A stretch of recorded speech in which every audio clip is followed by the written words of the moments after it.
So we'll start in just a minute, but to let you know, now we're getting into sort of the middle part of the session. And one of the things that is a premium around here are rooms. And we're going to have a Resource Management Committee meeting at about 8:45 or near that time, because we're having to piggyback and try and share our rooms to have our subcommittee meetings. So we'll go ahead and let Representative Watson open us with a prayer. All right, if you will, let's pray. Dear Father, we just thank you this day and for all your many blessings. We just thank you for the natural resources that you blessed us with, and just be with us as we make decisions on how to use and manage those natural resources. Just be with all our families while they're away, and be with all of us as we travel home this weekend. In your name we pray, amen. Amen. Thank you. So today we're going to hear Forestry and GFEH. And I guess we'll get right to it, but I will tell you, we'll do a few announcements towards the end so that y'all can keep up. And everything we do is posted on our bulletin outside our office. And y'all, this is Kevin Clark, head of GFEH. And believe it or not, GFEH touches a lot of things that involve Natural Resource and Environment Committee. So you're up.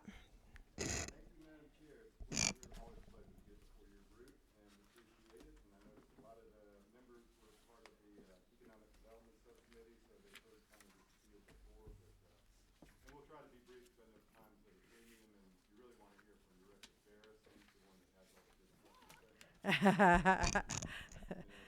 the ground where all the action is. We're just little bankers. But wanted to talk briefly about the operations at GFEH and what we do for those of you that are not familiar with us. We have two main operational divisions. We have the Energy Resources Division and our Water Resources Division.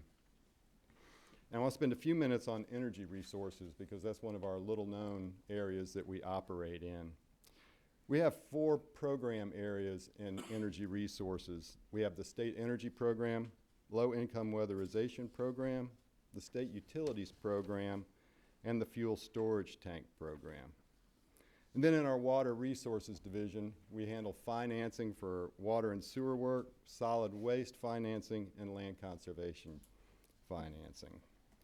Since our inception, we've loaned out over $3.7 billion on about 1,600 projects for local governments and authorities.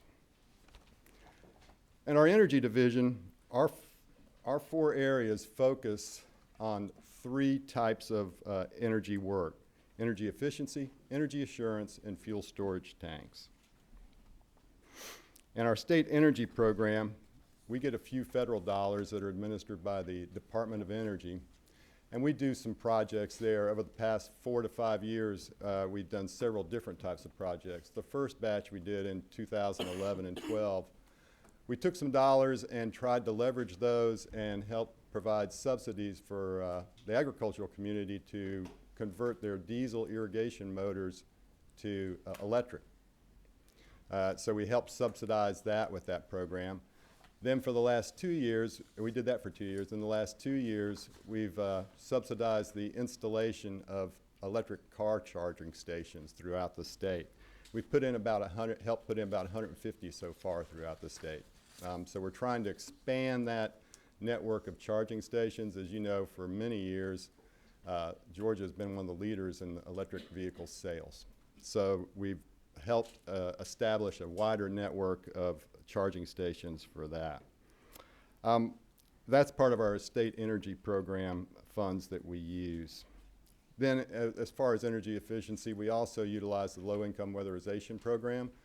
We've taken that program. We get funding from 2 sources, the Federal Department of Energy and the Federal Department of Health and Human Services. That program totals of about $4 to $4.5 million per year. And it's a program that basically goes to the low income and disabled and elderly homes and weatherizes them, makes them tighter, increased insulation, ceiling, caulking, sometimes new furnaces, things like that, and help improve the energy efficiency of those homes. And we also take some money and try to educate those folks on how best to utilize the energy that's available in their homes.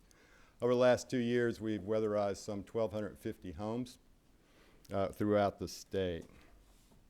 With energy assurance, We have a couple of programs that we deal with there. The first one is we are the lead agency for Emergency Support Function 12 when the SOC, or the State Operations Center, goes in to operation.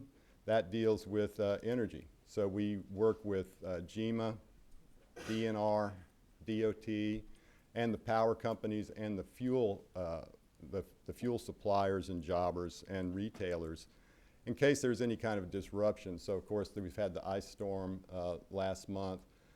We had fuel disruptions when Colonial Pipeline had their issues over the summer, and then of course we activate it for the hurricane. So we deal with all those areas in energy as part of our energy assurance, and that's one of the areas that we focus in on, and that's what our energy division does anytime there's an event. We work the State Operations Center as the lead agency for energy. The State Utilities Program also is dealing with energy efficiency. We help agencies in their procurement of energy, whether it's gas or power.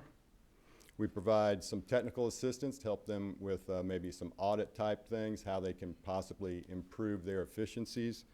And then we also are the lead agency for Guaranteed Energy Performance Contracting, which is a financing vehicle that would allow agencies to contract out for energy efficient projects within their facilities, and then those savings are utilized to pay off the debt. This is the one instance where state agencies can actually incur debt, is for Guaranteed Energy Performance Contracting.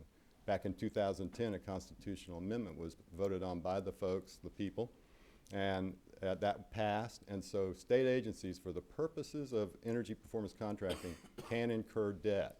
And these are third-party finance transactions. You may recall a couple of years ago, we actually put in about, I guess it's close to $90 million worth of energy performance contracts that are underway right now. A couple of them have been in the early throes of completion and just now starting to get the data on that.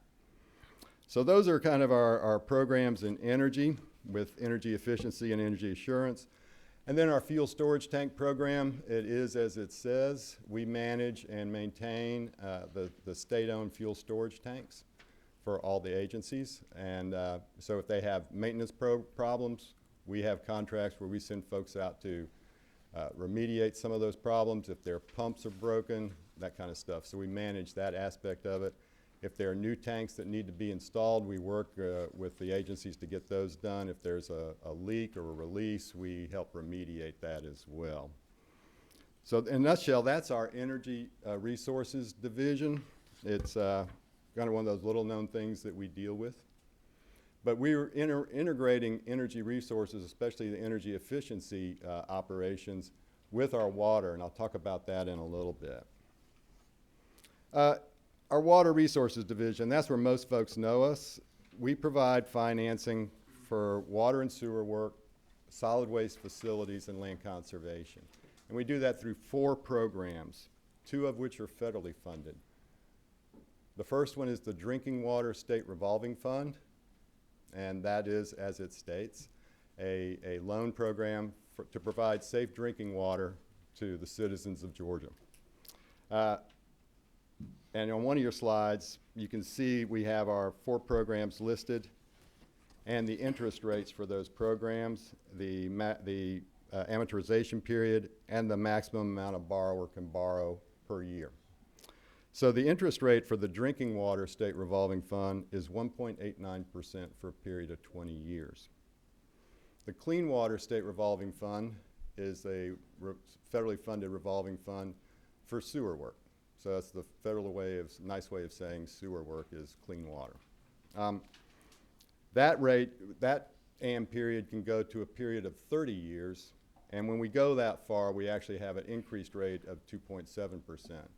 But if a community elects to go for 20 years, that rate is also 1.89%. And that maximum per year per borrower is $25 million. We have 2 state-funded loan programs. The first one, and the one that's most utilized, is the Georgia Fund. That we benchmark through the state's AAA bond rate. So when the state sells bonds, we utilize the rate that the state received on those bonds as the interest rate that we charge communities. So in essence, they are borrowing money at the same rate as if they were a AAA rated entity. We have a $3 million max per year for that program, and usually they amortize over a period of 20 years. And Georgia Fund is the program we use when we have to work on economic development projects. We get involved with those usually near the end of the project as it's coming into fruition and contracts are getting signed. That's when I guess some of the folks who are involved with those go, well, we probably need to get some water. So we work with the Department of Economic Development and the local economic developers and the folks who are really promoting that project. As you may recall, several years ago, the big Baxter project out on the eastern part of the city, we were able to help that group bring to fruition their water requirements for Baxter through a series of Georgia Fund loans. And, you know, we always have to try and make the numbers work because, you know, there's, you know, how much money is the company paying, what are the rates, all that stuff. So we use the Georgia Fund as really somewhat of an emergency loan vehicle and also for economic development and then also for smaller $3 million or less projects for the communities. And then we have our reservoir fund that was established in 2008. We use that exclusively when we were dealing with the water supply program. We've loaned out all the money that we had, I say essentially all the money that we had appropriated for that program.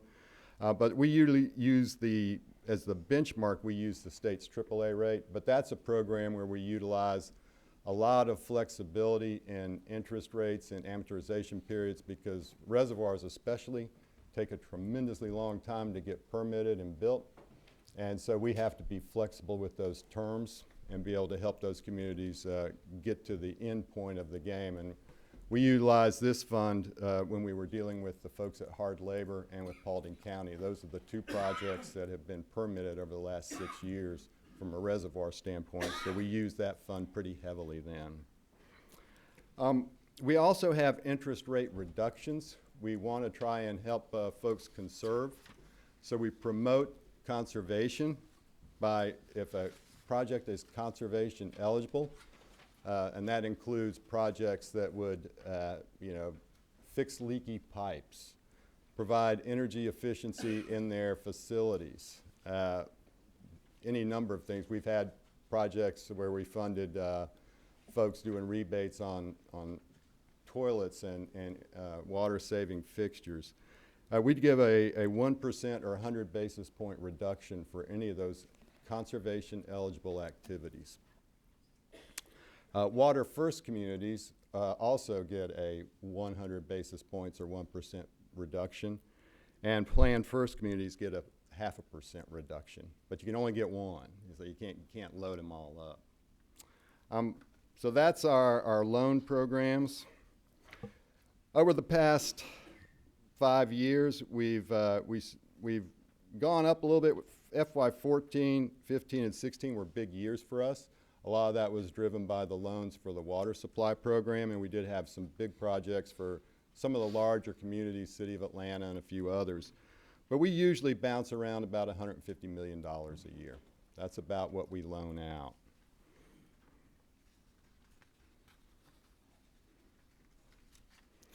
I want to talk briefly about the land conservation program. Am I cutting into your time? Okay.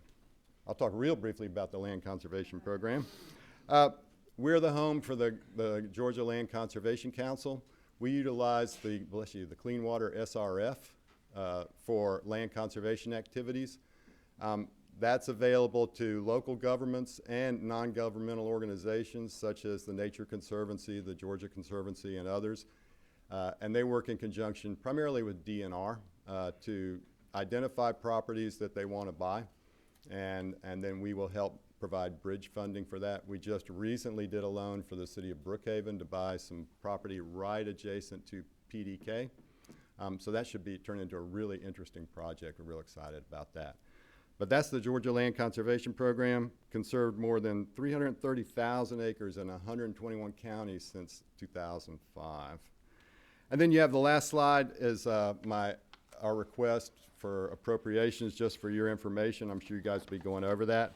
But we have our appropriation that we're asking for Georgia Rural Water for $373,495. The Metro North Georgia Water Planning District for $250,000, and some grants for the Resource Conservation and Development Districts for $110,000. And we'll also be asking for $8 million in bond funds for a match for our federal programs. And with that, Madam Chair, that concludes my presentation. Thank you very much. And we can have a couple of questions here, but our goal still is to make room for the Resource Management Committee meeting as well.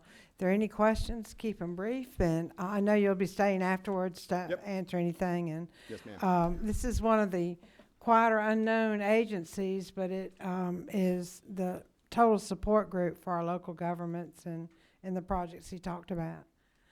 Well, you did a good job. I don't see any questions. So thank you very much. Everybody's like, what? Yeah, but it's the what, so we need to listen to. Thank you. And Robert Ferris is here with trees, our tree man. Good morning to you. Good morning, Madam Chair and committee, and thank you for the opportunity to bring you up to date on forestry in Georgia and the Georgia Forestry Commission. And maybe to help blunt some of the pain of this last weekend's Super Bowl loss, I want to leave you with something this morning, something you can put in your pocket and leave here and should be really proud of, and that is the fact that Georgia is the #1 forestry state in this entire nation. Since when? Because that's really, or have we always been? Looking at the various metrics, and use just about any metric you care to use, we're leading the nation. Number of acres, production, take your pick. So That's for great. a number of years here. So Yeah. Georgia's blessed with nearly 25 million acres of forest. That's covering 2/3 of our state. Forestry provides a total annual economic impact to Georgia of over $32 billion. On top of that, provides jobs for 133,000 Georgians, infusing some $750 million every year into the state's tax coffers. And on top of all that, providing over $37 billion a year in ecosystem services. That's things like clean air, clean water, wildlife habitat, and recreational opportunities. And our vision in the Georgia Forestry Commission is to ensure that Georgia maintains those healthy, sustainable forests, providing our citizens with that clean air, clean water, and abundant forest products. Well, I have to say, being #1 comes with challenges, and we've had our fair share of challenges here in Georgia with forestry this past year. It's been an extremely busy year for the GFC. We've been battling record wildfires up throughout North Georgia, providing emergency response. The ice and snowstorms, providing emergency response to Hurricane Matthew in the southeast part of the state. More recently here with the tornadoes, again providing emergency response and providing access to emergency responders. And our Type 2 incident management team, the only one nationally qualified team in the state, helped lead the response from a logistics and response standpoint to the most recent storms and tornadoes in central and south Georgia. On top of all that, we've been assessing the damage and developing recovery plans for our forest, as well as assessing and addressing numerous forest health issues. In a nutshell, Madam Chair, over the past year, we've had hundreds of GFC professionals deployed to every corner of this state for months on end, providing service and assistance to Georgia citizens. That's another thing that this committee can be very proud of, and that's the dedicated professional service, customer service focused professionalism of your GFC. I've inserted a one-page overview of GFC services in your packet on the right side there. But rather than providing an overview of the many valuable services that GFC provides to your constituents, I'd like to focus my comments on 3 challenges that we've recently been facing, and those are the wildfires, forest health issues, and the recent tornadoes, and let you know how your state forestry commission is responding. This calendar year, I've provided a little PowerPoint packet there. This calendar year, we've battled over 5,000 wildfires that have burned well over 31,000 acres. That's on state and private lands. As the graph shows there, we've experienced record-breaking fire activity throughout North Georgia.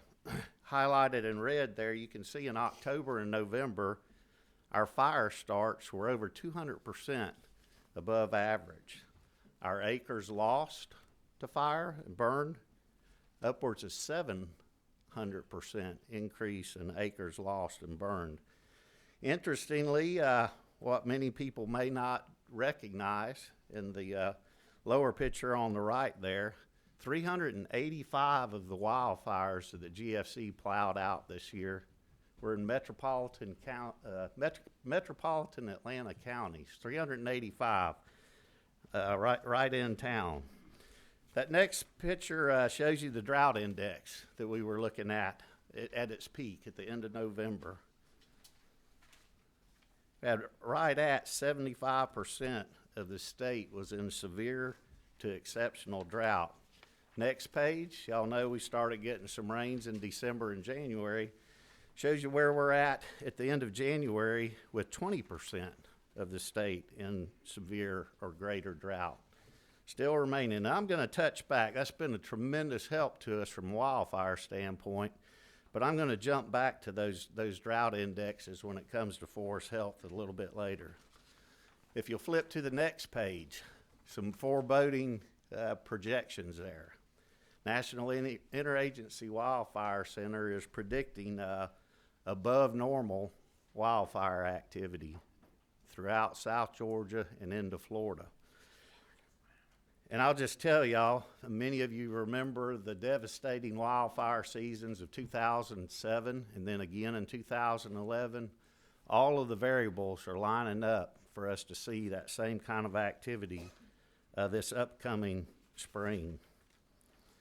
Next page. A couple of years ago, OPB asked us to do a comparison of the Georgia Forestry Commission to neighboring state forestry agencies.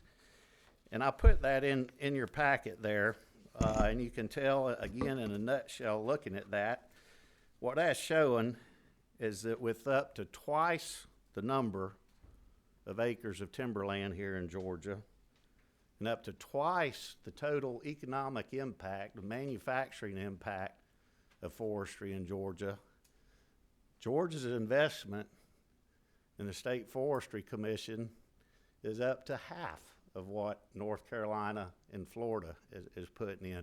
And I put this in to say that your Georgia Forestry Commission is cost effective and efficient.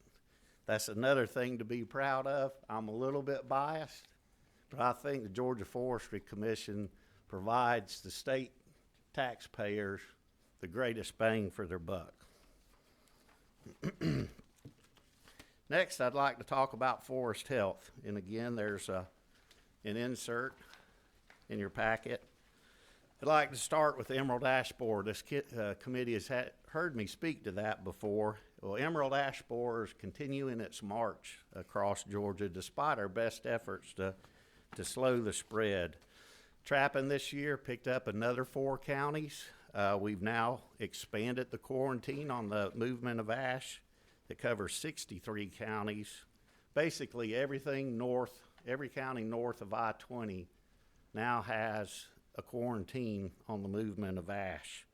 That's logs, lumber, seedlings, everything related to ash. Trying to, again, to slow the spread of the emerald ash borer. Southern pine beetle, the most devastating insect to our forest in Georgia.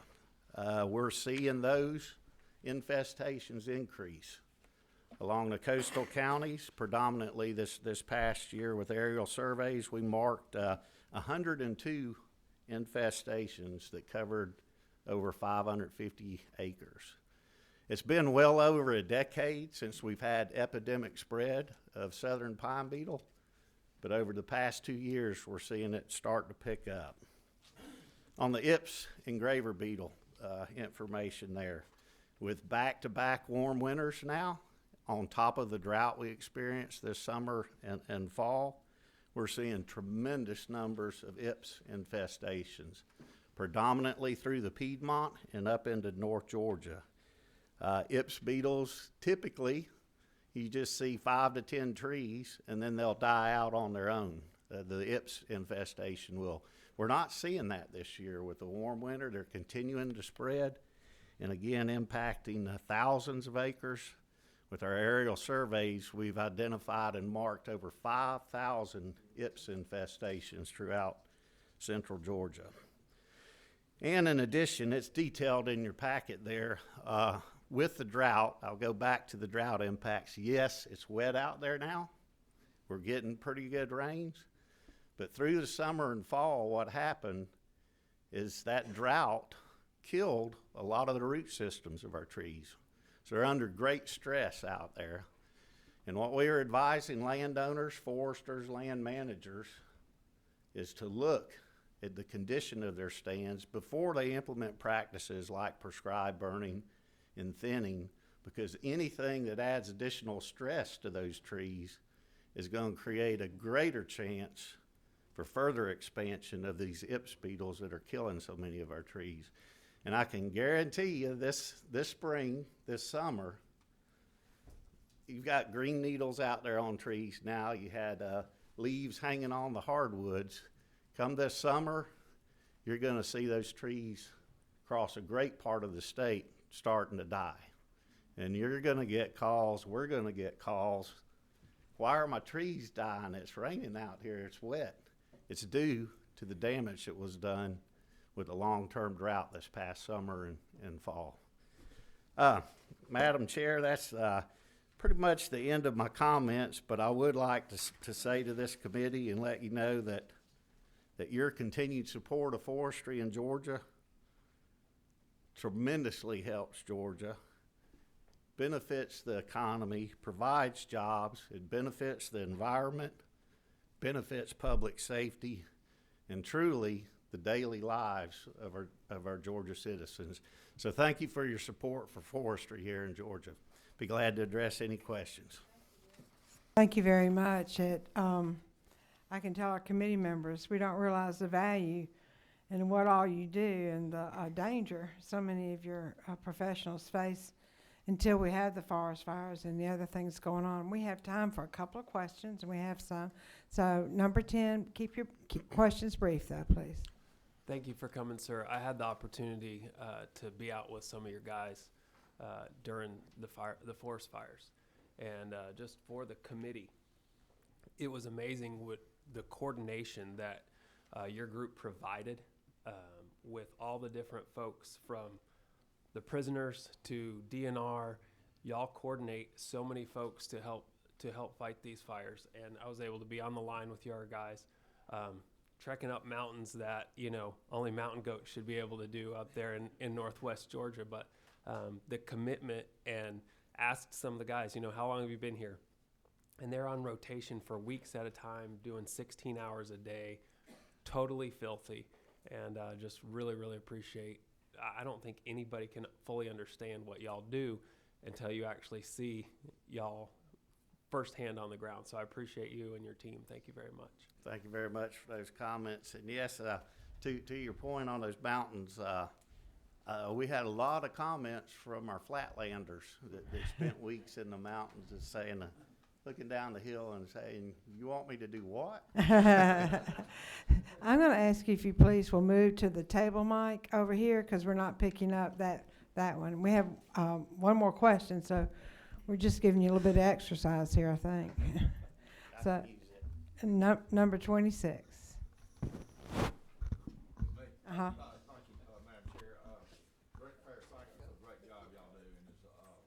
Landowner, I'm very conscious of everything you said, and the beetles and the drought has really affected my forest, and appreciate the help and the assistance that you do. But I got one quick question. Federal lands. I know Florida, Georgia, North Carolina all have a lot of federal. Who's responsible for fire protection in those, and do y'all coordinate with them, or We talk briefly coordinate about very that? closely with our Forest Service lands and refuge lands, Department of Interior. On Forest Service lands, Chattahoochee and Oconee, we've got initial attack agreements with the Forest Service. Ultimately, they're responsible. Initial attack, that is, respond and jump on the fires. Ultimately, they're responsible for fire control. But we assisted the Forest Service this year on 53 wildfires. Their 53 wildfires burnt 44,000 acres of timber this year. So all told, about 5,100 wildfires this year that burn over 72,000 acres. And Madam Chair, I failed to mention the tornado assessments and impacts. The tornadoes that came through southeast Georgia and central Georgia this year leveled 27,000 acres of timber. Wow. Valued at over $41 million. We're working with federal agencies, NRCS, the FSA, to bring in federal funds to assist with the recovery efforts. And if you're in that area, I would encourage you to let your constituents know to contact their local FSA office for assistance with recovery and restoration of those areas. Could you just give us some of that information you got it all on there and where their locators are? For those in there, I don't have enough copies for the entire committee, but for those impacted. We'll get them, not right now, but we'll get them from you. You get to sit and have another question. So. Okay. Thank you very much. And I hope our committee is seeing now what a great state we are with our forest lands. We haven't even gone into the fact what they do for us for carbon dioxide and all these other benefits they have. But thank you. So we have time. I see 2 more questions. So, and then I'll need to go ahead and get to our announcements. Number 26 and then 29. I've already done. Okay. All right. Sorry. 29. Thank you, Madam Chair, Director. I just want to tell you publicly, I try to acknowledge my appreciation for your leadership and the agency that you run. But to Representative Barr's point, many of us on this panel don't realize what kind of an insurance policy we have in the Georgia Forestry Commission. And I kind of try to tell people it's like that life insurance policy. Once somebody else is redeeming it, it's too late for you to appreciate it. Excellent point. Just remember that. Just because you don't smell the smoke, see the ash, or see the coordination, those flatlanders that went to the mountains, I represent them. I heard those same comments, but we heard from the hill boys when they came to the flatlands. They said, "You want me to go into what jungle?" But they work together. These men and women are fearless. They do their job, and they're out to protect us. And we got a lot of people that do a lot of work, and we got a lot of landowners that are hurting right now in an industry that is vital to this state. So don't just file that insurance policy away and hope to use it when you need it. Every single person in the state of Georgia benefits from what this industry represents and what this agency protects. So take time to educate your constituents on the importance of Georgia's forest, okay, and the Georgia Forestry Commission. But thank you, Director, for your leadership and passion. Thank you, sir. Thank you for those comments. And then again, for us more urban dwellers, there's so much to our state that we don't see. And so that's one of the reasons we try and take some of our study committees different places around the state, because we've got a great state. But last question, Representative Gilligan, number 28. Yes, thank you, Madam Chair. I want to thank you very much for your presentation and especially for this information on the Ips beetle. But I was wondering if you had a package also for this ash borer and the southern pine beetle, because I did not see them in the same packet. Yes, ma'am, I did not include that. We try to support the paper industry as much as we can, but it's getting pretty heavy. But all of the information can be found at our website, gatrees.org, with detailed information. Everything I handed out today and a lot more. But I can certainly run you some hard copies of those two reports if you'd like. These reports being online is all I need to know, but thank you very much for what you do. Thank you, ma'am. And thank you so much for your presentation. And to let you know as well, in sometime in the near future on the House floor, we'll be recognizing our different forest units in a state winner for what they do. Actually, we just need to go around the state and thank each one of them individually. But we do appreciate the services that your people provide. So thank you. Thank you, ma'am. To the committee, you have a lot of material in your packages. Some were requested last week from our presenters, and a couple other things of information. So take a moment and leaf through all of that if you would. And then the other points to tell you is right after this meeting, when we adjourn, we're going to have a resource management committee chaired by Chuck Williams. And then this afternoon, Representative Harden needed to make an announcement about his committee. If you'll push your button. So, okay, go ahead. Thank you, Madam Chair. We have one bill this afternoon. It is House Bill 168 by Regina Quick, and she has emailed me a red line copy of this. If my committee members, subcommittee members would go online, I've had that forwarded to you so that you'll be well prepared for what that bill is, and also will help us maybe get through in a little less time. Thank you. And so for the committee members, we're now getting into the posture of doing more of our subcommittee. Our bills are starting to make their way through the process. And so just always look at our bulletin board in front of our office, and then check online, check with us to see what's current. And we'll, of course, make announcements and keep you posted on that. And again, please check the materials in your folder. And thank you. And we'll adjourn and make way for the next committee meeting. Thank you.